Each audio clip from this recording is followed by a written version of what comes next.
যখন আগুন লাগবে তখন হ্যাঁ এটা চাপ দিয়ে তারপরে ভিতরে ঢুকে তোমার সিঁড়ি দিয়ে নেমে যেতে হবে, তাহলেই।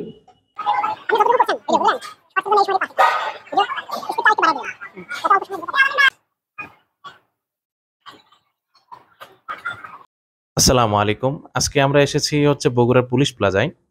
এই পুলিশ প্লাজাতে যারা প্রতিদিন শপিং এ আসে বা অন্য প্রয়োজনেও আসে, তাদেরকে আমরা তাদের মধ্যে একজনকে জিজ্ঞাসা করব যে যদি আগুন লাগে তাহলে সে কি করবে।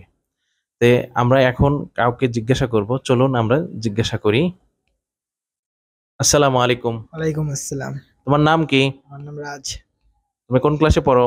আমি এবার ইন্টার ফার্স্ট ইয়ারে। আচ্ছা, তুমি এই শপিং মলে এসেছো কি জন্য? একটু ঘুরতে, একটু খাওয়া দাওয়া করতে আসছি।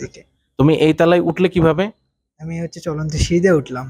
আচ্ছা, তোমাকে আজকে আমরা একটা প্রয়োজনীয় প্রশ্ন করব যে কখনো যদি তুমি এই শপিং মলে এসেছো আগুন লাগে তখন তুমি কি করবা? আমি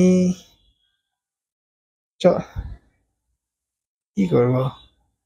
আচ্ছা, আমাদের হচ্ছে শপিং মলগুলোতে তোমার হয়তো লিফট থাকে, চলন্ত সিঁড়ি থাকে, কিন্তু যখন আগুন লাগবে তখন দেখা যাবে দুটোই হয়তো বন্ধ থাকবে।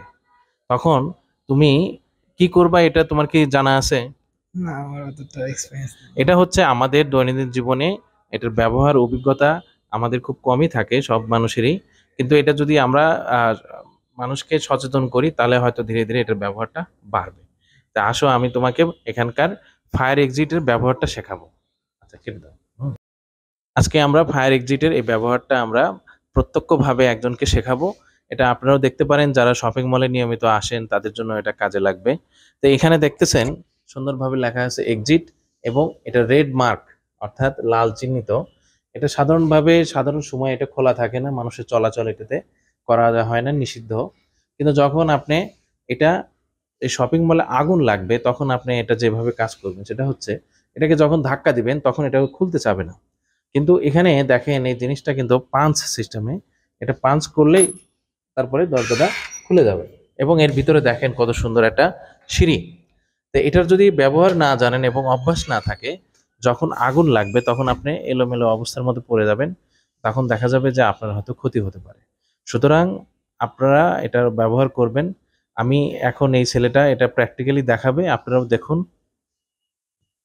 যখন আগুন লাগবে তখন হ্যাঁ এটা চাপ দিয়ে তারপরে ভিতরে ঢুকে তোমার সিঁড়ি দিয়ে নেমে যেতে হবে, তাহলেই তুমি নিচতলায় যেতে পারবে। আচ্ছা, ঠিক আছে, ধন্যবাদ। আপনারাও শপিং মলে গিয়ে এটা একটু প্র্যাকটিস করবেন, চর্চা করবেন, আপনাদের সন্তানদেরকে শেখাবেন, তাহলে দেখা যাবে যে কখনো আগুন লাগলে আপনার হয়তো অতটা ক্ষয়ক্ষতি হবে না। আসসালামু আলাইকুম।